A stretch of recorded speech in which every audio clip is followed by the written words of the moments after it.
Hello and welcome to SwitzerTV Investing. I'm Peter Switzer. Now we go out every Monday on our Switzer Financial YouTube channel. And on tonight's show, I'll ask Michael McCarthy from CMC Markets and Julia Lee from Berman Invest if we should dump or buy Westpac.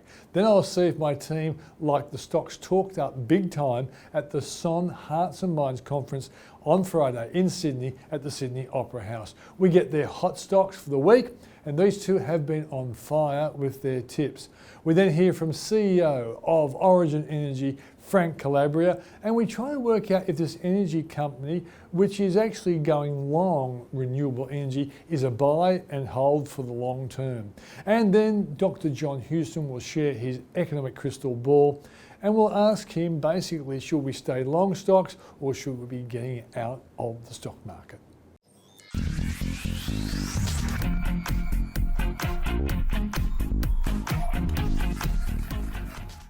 Guys, thanks for joining us. Thanks for having us. I had other questions to ask you, but Westpac's huge in the news. And I'm sure lots of our viewers are long Westpac for dividends alone. So what do you think, Julia? Is this a dump? Do you dump it? Do you hold it? Or if you haven't got any bank stocks, is it time to buy it? Look, I think there's two things to consider in terms of Westpac. One is the size of the fine that will be coming through from Austrac, and we don't know that, so that's an unknown. And then secondly is the reputational damage, and that feeds into client acquisition as well as the loss of current clients. Yeah. So look, I think the market at the moment is playing around with what the number might be in terms of the Austrac fine. Guessing the fine. But really what I don't think it's taken into account is perhaps the loss of business that might result because it is a horrific scandal. Yeah, and young people in particular really rate social issues very highly when they're selecting the businesses they want to deal with, don't they? Absolutely. I mean, this is completely different from what we've seen with AMP or some of the NAB disasters in the past, where there is that ethical and that ick factor that you really get. The icky factor you said to be the horrible factor, just thinking about the implications of I guess the mistakes that Westpac has made. So look, I think there will be reputational damage, but I think there'll be a real loss of customers there too. Michael? Plummeting at the moment, Peter. Down another 1.3% today. That's 8% in 4 trading sessions. This is a stock under pressure. And of course, we don't know what the solution will be. There's fines to be counted. There'll be additional costs because it's very clear that there'll be more staff required to deal with these issues. And Westpac have already told the market they're going to hire another 200 on top of the 750 they've already got looking at the regulatory issues affecting the bank. So this is a permanent change to the bottom line for Westpac. I don't think the fall's over yet, Peter. And I think those people who took up the shares in the placement just a couple of weeks ago at $25.30, looking at a share price below $24.50, I don't think they'll be very pleased. And I guess the market does have a tendency to overreact, but at this point in time, we don't know what the impacts are going to be. So until the market gets a better idea of how to price the impacts of the fine as well as the cost of fixing the systems and then the loss of customers, we'll continue to see that uncertainty weighing on the share price. Okay. Now, on Friday, I went to the SON Hearts and Minds Conference at Sydney Opera House. It's a great event. And for the people out there who've never been there, it's a chance for, apart from listening to guys like Ray Dalio and Howard Marks, who are legendary investors, well-known fund managers pitch their best ideas. And so I thought I took the local ones that I think our people would be interested in and asked you hotshots, what you think about those particular stocks. So the first one was Mineral Resources, and the analysts believe there's like a 10.6% upside at this point in time. What do you think? Well, if you drill down to Mineral Resources and what it does mining services in terms of crushing volumes, and then it's exposed to iron ore and lithium.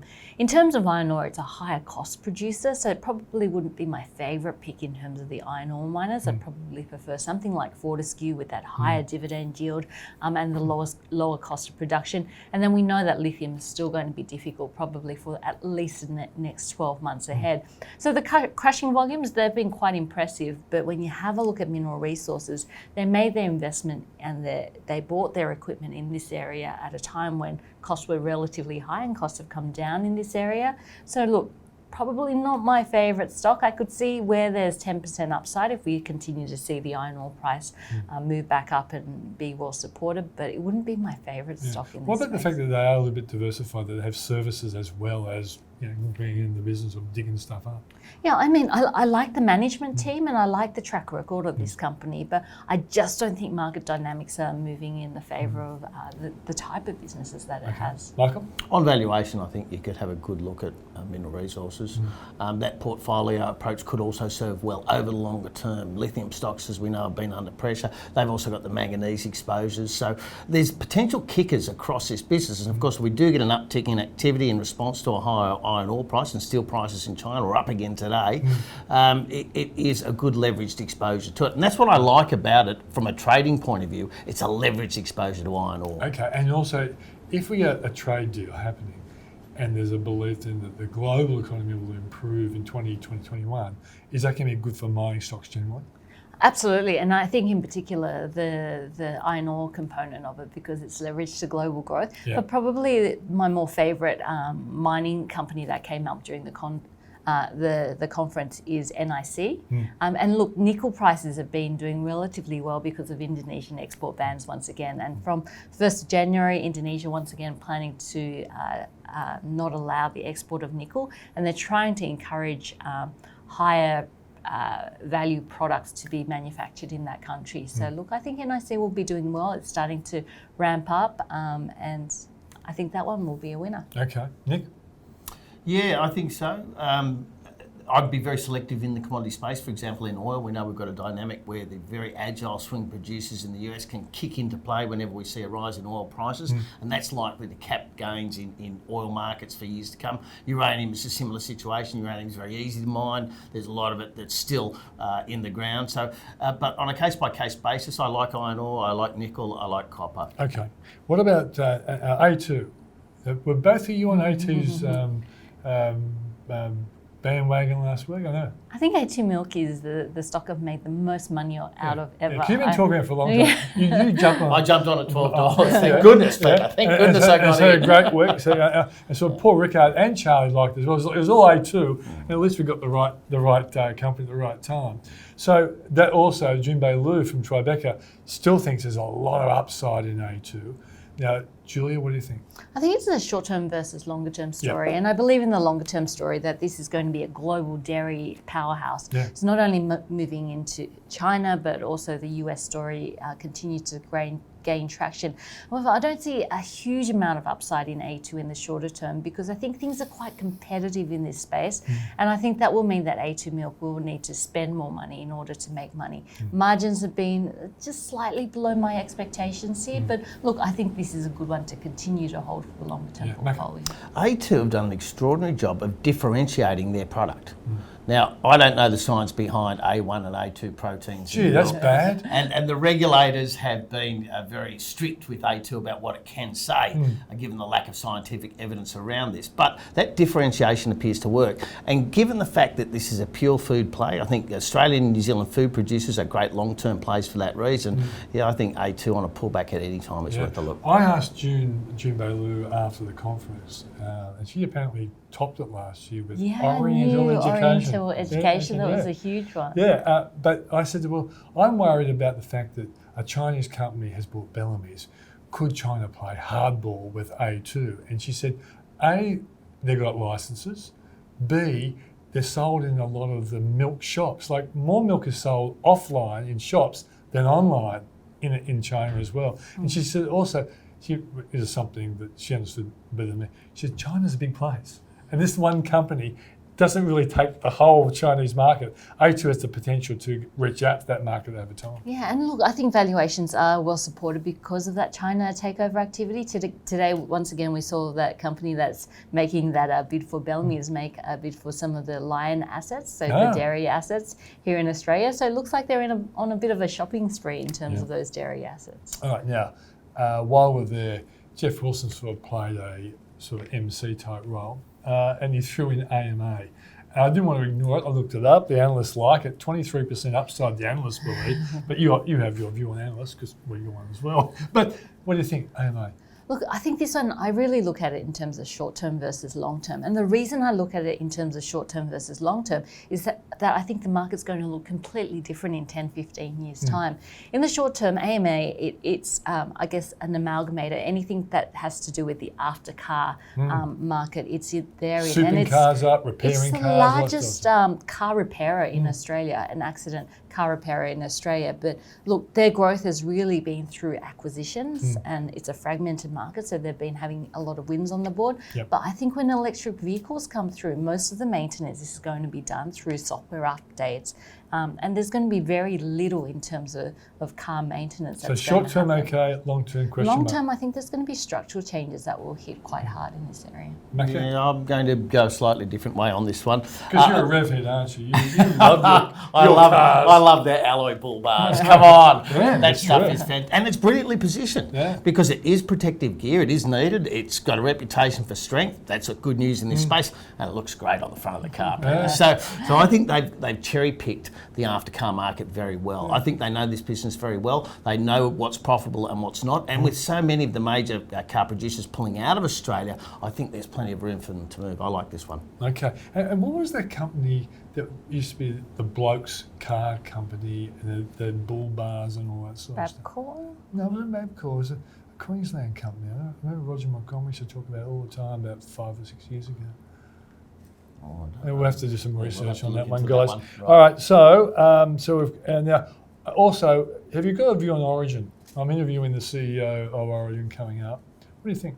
I think my favourite stock in that space is still Santos at the moment. It's had some real real wins on the board. I'm looking for a reliable company with a good dividend. Yeah, Origin doesn't look bad. I mean, if you're looking for a reliable company with stable dividends, you're probably going to look outside of the energy space because it is an exciting area. But having said that, LNG pricing is looking quite good. The APA LNG project that Origin has it's been doing quite well. And look, they have a target of about 30 to 50% payout on cash flows, and it's probably going to be at the higher end of that. So given the strength that we've seen in LNG pricing and that business is doing well, you're probably going to see a decent yield coming through. All right. Now, I should say to our viewers that we have our Switzer Small and Micro Cap Conference coming up next Tuesday at City Tats in Sydney.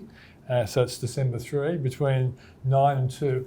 And Julia Lee is going to be there live telling us how she picks these small and micro cap companies. So Julia, I'm really looking forward to that. Yeah, I've got my presentation ready and some stock tips ready to go, so quite excited. Superb. Now, Macca, I've only left you out because I couldn't fit 2 people in. He's too busy. He's a busy man. Next year, That's fine, Peter. That's fine. He's fine. Next year, and by the way, I have been sometimes criticised hanging out around with blokes in suits all the time. So she'll get me out of jail in that respect. Story of my life.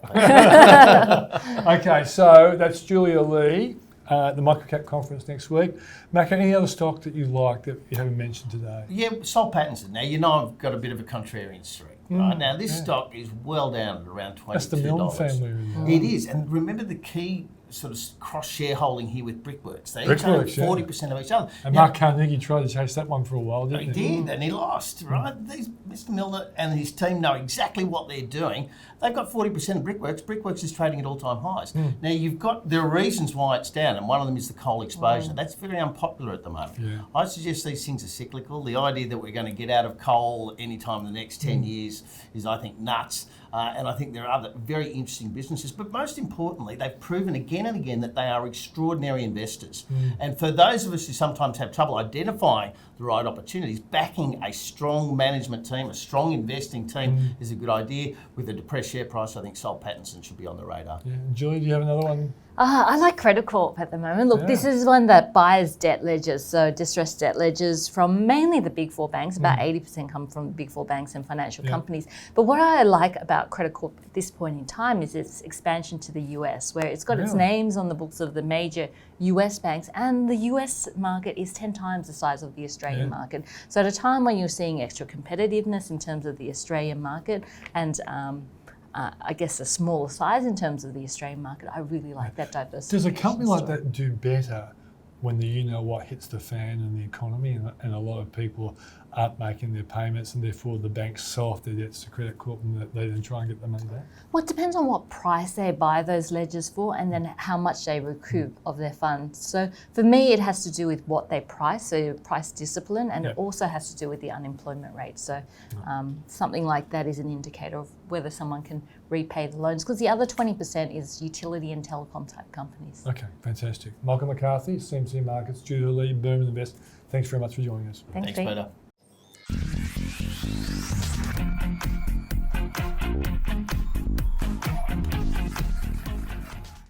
At a time when energy stories are always in the news, it's really relevant that we catch up with Frank Calabria, the CEO of Origin Energy. Well, Frank, thanks for joining us. No, good to be here, Pete. So Origin delivered a fairly strong result full year. So what is the picture for 2020? Yeah, so we've got, for 2020, we've got a few things going on. We've got two strong cash flow generating businesses right now, integrated gas business and energy markets. This year we look to actually increase production at our APLNG venture. We're really moving our energy supply that's changing to this rapidly changing world with renewables coming in. Yeah. And the third thing is we're really improving customer experience and responding to the re-regulation of tariffs through cost out. So we're looking to deliver that in our retail business. Okay. So Frank, tell us what Origin does nowadays. Yeah, sure. So Origin's really an energy business that operates right across the value chain. We produce gas, we export that and sell that within Australia. We have over 4 million customers for electricity, natural gas, LPG, and also solar. And we actually produce a lot of that energy through renewables, coal, gas-fired generation. So we certainly operate right across the chain. Yeah, and over time, will renewables be a much more reliable and giving input to the whole electrical and energy scene? Well, renewables is rapidly growing, and in fact, last year there was a significant amount of new renewables coming in to supply energy. Yeah. Solar and wind are the two principal forms that really provide that. But one of the features associated with those two forms of energy is that they rely on both wind and sun, respectively. Yeah. And as a result, there's also a need for them to be supported by other forms of generation that can respond when they're not available. Yeah.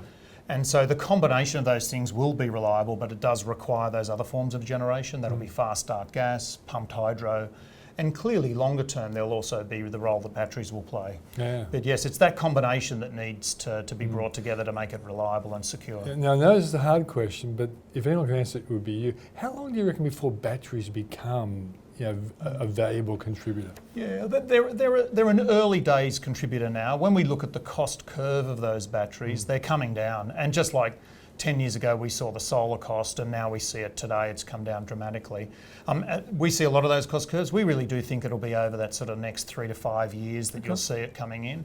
But really the role batteries play is that they really move energy around, and they really discharge reasonably rapidly. I mean, we're talking hours, not days and weeks. So they'll be part of the solution, but they won't be the only solution that come alongside those renewables. Okay, now you reinstated dividends. So what does this mean for shareholders going forward? Yeah, it's a good time for us. I mean, for the last, we've only reinstated them in the last 12 months. We've been reducing debt over the last several years, and I think we reduced debt by close on $3 billion over the last 3 years. So we introduced dividends this year, 25 cents a share overall, and we've announced a distribution policy, about 30% to 50% of our free cash flow, and we look to be able to pay at the high end of that range. So it's a good outlook for dividends for shareholders. Okay. This seems like a tricky question, but what are the risks to your business as government intervention to the industry obviously increases? Yeah, I think, well, in our industry, like many other industries which are subject to regulation, we're working with governments all of the time. Governments have actually got involved more recently to address particular aspects of the industry, and we work productively with them on this. I think the key thing for us going forward now is that they're underwriting investment, they're directly investing, like in Snowy 2.0, they're underwriting some of the more generation investment. The key aspect for us is the coordination of that so that it actually comes together for the best outcome for customers. And for us, the main thing is that we actually therefore get the right supply of energy at the right time that brings affordable, reliable energy to our customers. It seems like an unbelievably complex job because there's so many moving parts. And of course, you've got political demands and customer demands at the same time.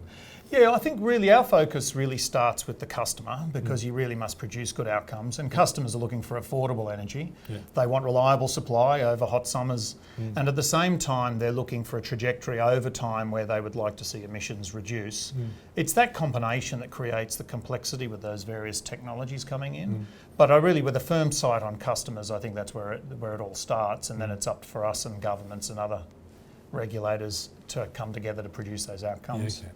So how are you positioning the company Origin for the changing energy market? Yeah, well, first we've highlighted that change earlier, and we're positioning the strategy and the direction of the company to really thrive in that future changing world, and that probably comes down to a few key areas. Firstly, growing the amount of renewable energy we bring into our portfolio. We've certainly grown that dramatically over the last several years, and by the end of 2020, we'd have 25% of our capacity renewables. We have to continue to make sure we run our existing fleet of generation assets for that reliability. We have to actually get that right, and so that's what we're really focused on, making sure we manage that transition. The second thing is that gas plays an increasing role. It plays an increasing role for electricity, but also exporting gas to Asia is actually displacing coal and improving emissions. And we will grow production over the course of the time with APLNG and continue to deliver outcomes. And we'll be exploring for more gas, including in the Beetaloo and Northern Territory. And the last thing really is that you'll know every day the way people are interacting with energy and the empowerment of that. Really, as that becomes more, whether it's a battery in your home or you've got solar PV, and increasingly the digital world is changing that, we're really investing in those technologies to make sure we can change that customer experience. We see those as the key three sort of themes across the future energy world that we're positioning ourselves for. Okay, so talking about the Beetaloo Basin. Yeah. So what are you expecting to find? Yeah, well, we're excited to be back because there's been a moratorium, and following a scientific inquiry, which we were pleased to see the outcomes have supported us back, and we're back now drilling 2 wells, 2 large horizontal wells. We've actually what they call spudded, so we've commenced the drilling in October of the first well. And this is a vast area, just to be clear. It's sort of 8,500 square kilometres, so we're talking about a vast area. So the prospects are significant, but there's a wide range of those outcomes when you would do exploration. So we'll know the first results of the first well by the last quarter of this financial year 20. It's early days because of those wide range of outcomes, so in terms of talking production. But the reason why it's received some attention is really the vast nature of it, and we're producing what they call liquids-rich wells, which go to really the economics of actually producing gas at a cheaper price because you get the benefit of those. And the prospect of that is that we're bringing cheaper gas into the domestic market. Yeah. Do we know how much gas is there, or is it purely speculation that there could be fantastic surprises, decade after decade? We don't know exactly because this is always the subsurface science. We did drill a well prior to the moratorium that showed even in one small area there was, we reported to regulators at that time, we saw over 6 TCF of gas, which is a significant amount of gas. So the prospects are very large for this, but no one exactly knows, which is why you do this drilling. And the key aspect with this is also it has the prospect of liquids. By that I mean petroleum liquids that would come out of the wells as well. So that's one of the great opportunities with this. It's really exciting. Yeah, it is exciting, and we're looking forward to it. Yeah. Frank, thanks for joining us. Thank you very much, Peter. That's Frank Calabria from Origin Energy.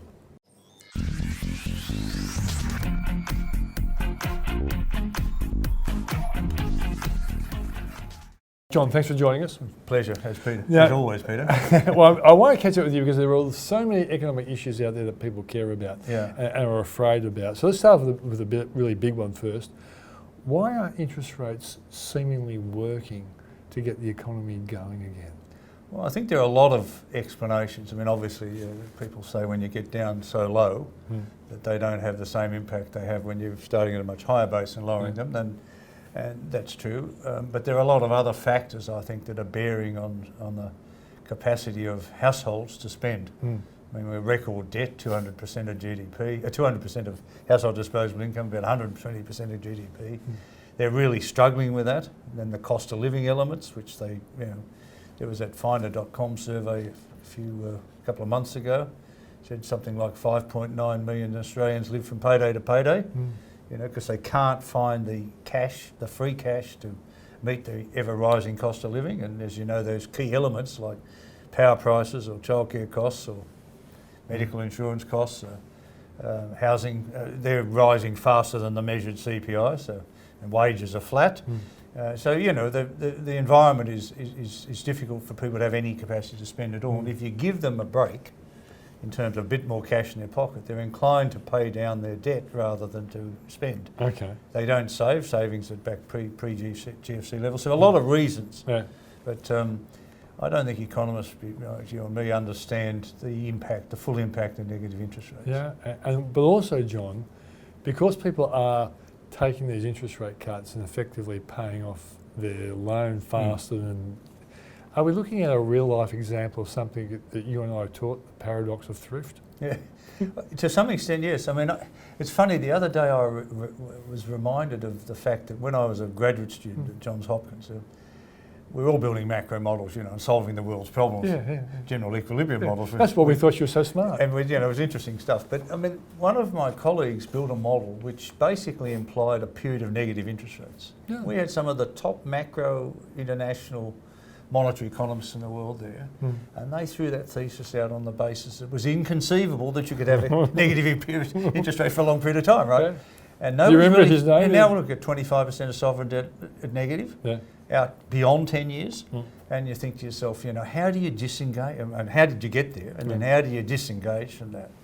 And the changes in behaviour associated with that sort of monetary policy have never existed in the past. No history to draw on. Well, 3 or 4 years ago when you and I were on my old Sky business program, you were arguing and canvassing the view that the Reserve Bank should have cut interest rates more aggressively then, rather than hang on they did. And I was prosecuting them, but not prosecuting them as hard as you were, for the same thing. So do you think if we actually had cut interest rates and got growth going, we may well be in a different situation, or are all economies in the same boat? Well, we have a global, period of flat activity. It certainly is a global downturn, and it's synchronised, which is another layer of difficulty for most of the developed world. And some of the emerging nations that in the past have pulled us out are not performing very well, and that includes China and India, as well as some of the others. So the beast of burden's too tired. Well, it's and there hasn't been any structural reform in most countries for a decade or two. Yep. We had the big productivity boosts in the 90s, which we haven't had since, and national productivity here is a major issue. But one of the things that people forget is they look today and say, "Oh, look, the Reserve Bank says we've got to stimulate more." But what about lags? I mean, we used to teach 12 or 18 month lags. That's right. So I that learned the says you should transmission have done mechanism it 12 from or you. 18 months ago if you want to have the impact today. So you're saying that these cuts may well work in 12 months' time, but at the moment... Well, they may not now because of the other factors. Other factors, yeah. But, having said that, it's so easy to say, bring tax cuts forward or increase infrastructure spending. In our system, that is difficult to do. And it doesn't have the immediate effects that they're going to need because, the growth is flat. Another thing you talked about when I was a young man, and you were older than me, was you linked deregulation of the financial system and microeconomic reform of industry and taking down protection to globalisation, which all kind of started around the same late 80s, early 1990s. And then you throw in this digital disruption. Structurally, economies are changing like never before, aren't they, John? They are, and this is uncharted waters, which, while it brings a lot of opportunity, and there's no doubt about that, if you fleet of foot, there's a lot of opportunity. Yeah. But equally, it's quite disruptive in the sense that people get quite cautious. Yeah. I mean, the number of people who are sitting heavily in cash these days, for example, in the investment community is surprising. You see Buffett, he's got 150 billion or whatever his number is, in various companies in cash, partly because he can't find anything to buy, and partly because he is conservative, and he sees that there must be some sort of correction at some point.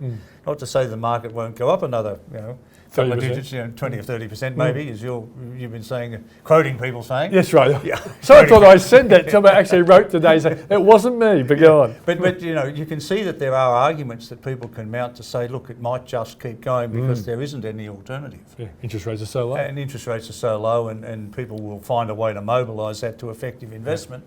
And some of the tech stocks will really be successful and so on.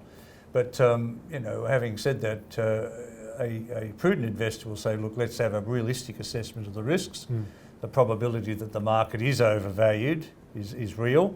The bond market's been giving us some clear indication for a long period of inverted yield curve. I mean, it's reversed now, but that's traditionally been a clear sign of a recession within, 2 years, let's say, 18 months to 2 years. Yep. We know that the policy authorities really don't have a lot of fiscal capacity. They certainly don't have any monetary capacity. So the world may pick up, the stock market may grow, but they're big mays in a world which is saying that probably not. Yeah, well, we know you're the greatest tax mind in the world, John. But prove that by losing an election. That's right.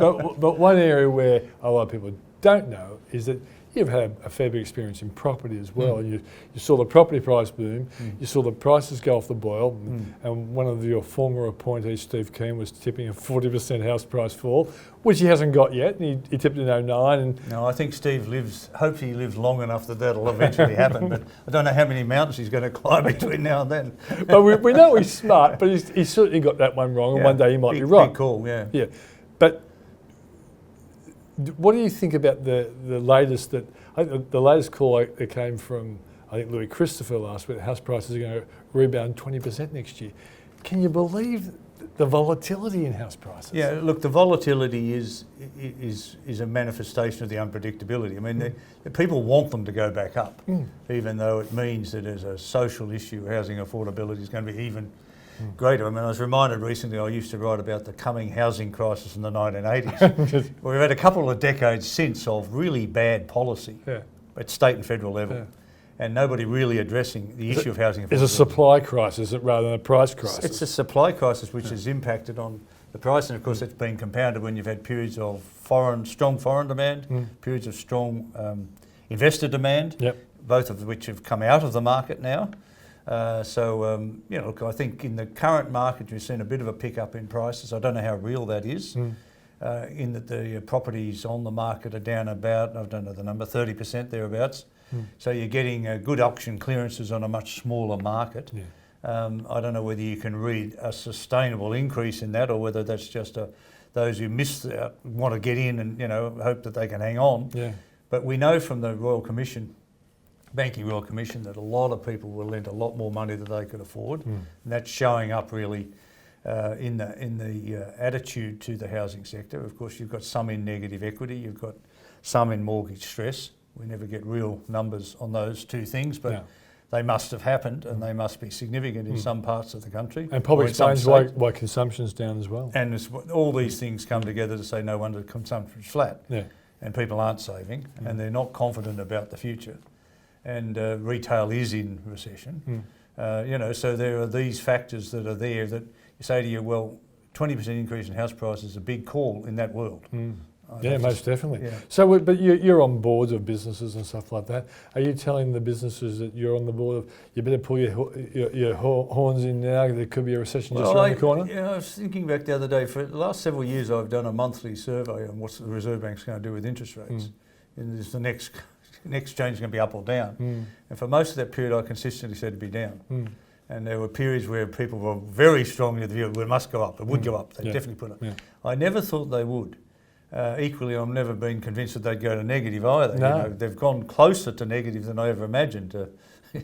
The governor was one of our students at New South Wales. You can take responsibility. Well, I gave him I think he's actually first quite a class smart honours guy. and a university medal. But, I think he's pretty now smart. I'm just wondering, But what's he going to do? But as we've already implied, this economy is structurally changing, and you went through periods of structural change. That's right. When they were taking down protection. Well, deregulation of the financial system did precipitate those structural changes. It called into question centralised wage determination, high levels of protection, failed micro performance, need of desperate micro reform, resulted in a tremendous increase in productivity, and then nothing.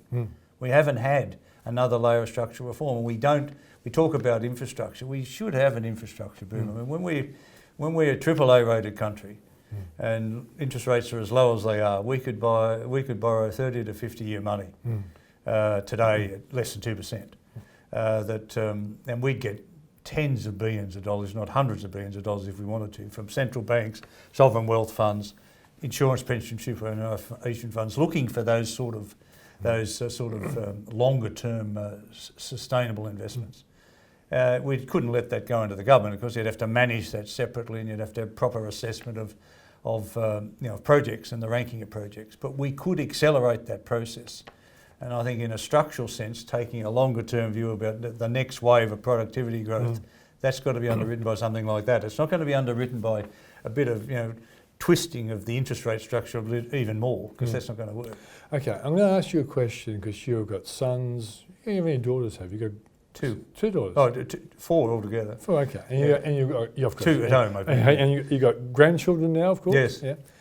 They come to you and say, Poppy or whatever they call you, or Dad, should I stay in the stock market now, or should I just hang out and wait for the market to crash and start building up quality assets then?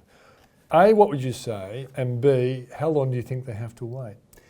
Well, it's a very difficult question, as you know better than anybody else, because and I guess value stocks have underperformed dramatically compared to where we might have thought they'd be in this sort of world.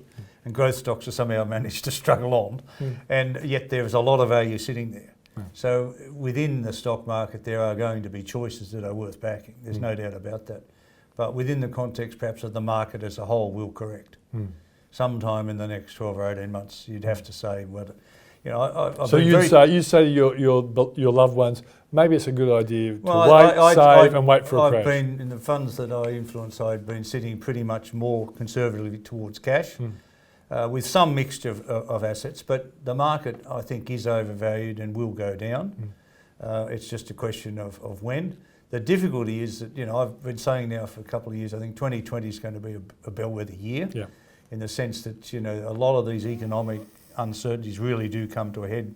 Whether or not we get a trade deal with China and the US and America, that helps for a while, but realistically it ain't going to make too much long-term difference, I don't think, in terms of the relativities of those two economies today.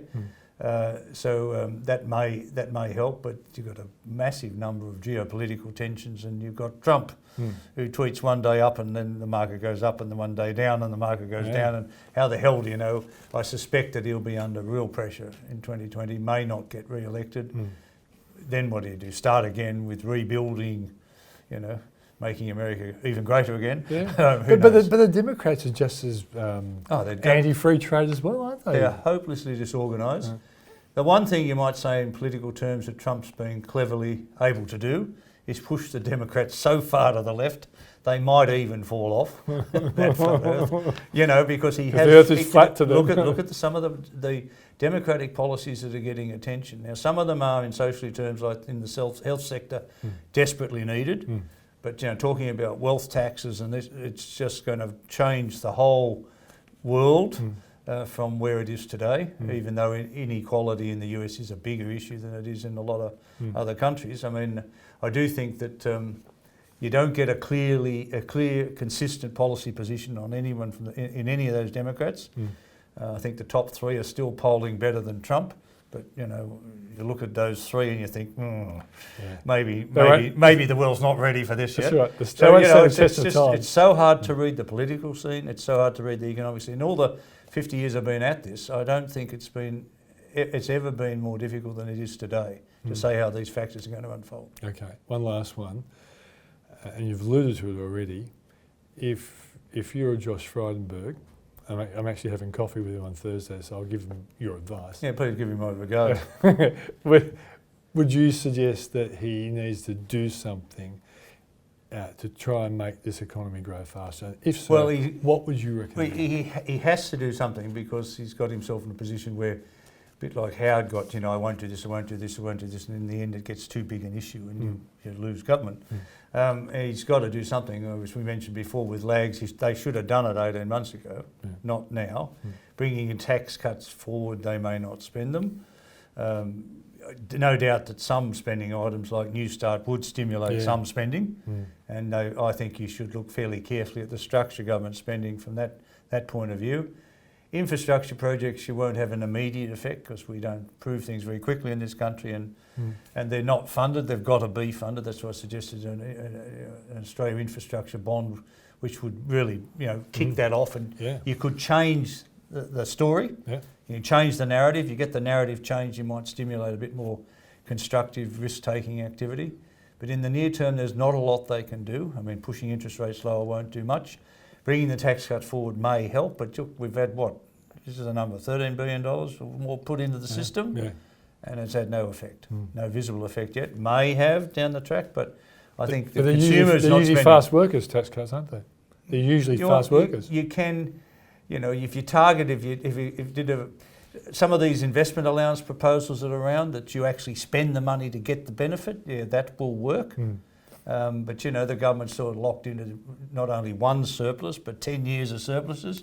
They won't do that. They once you get into the early 2020s, I mean the numbers run away on them. The capacity to deliver surpluses in a world where you're going to have to increase the tax burden in order to fund infrastructure, fund NDIS, fund the tax cuts, fund education, health commitments that are going out, and defence, of course, big numbers in the 2020s. So realistically, the whole narrative has to change. So my advice to him would be do a complete rethink of that narrative and start preparing people for longer term structural reform with a few initial measures that you can hopefully stimulate activity. John, thanks for joining us.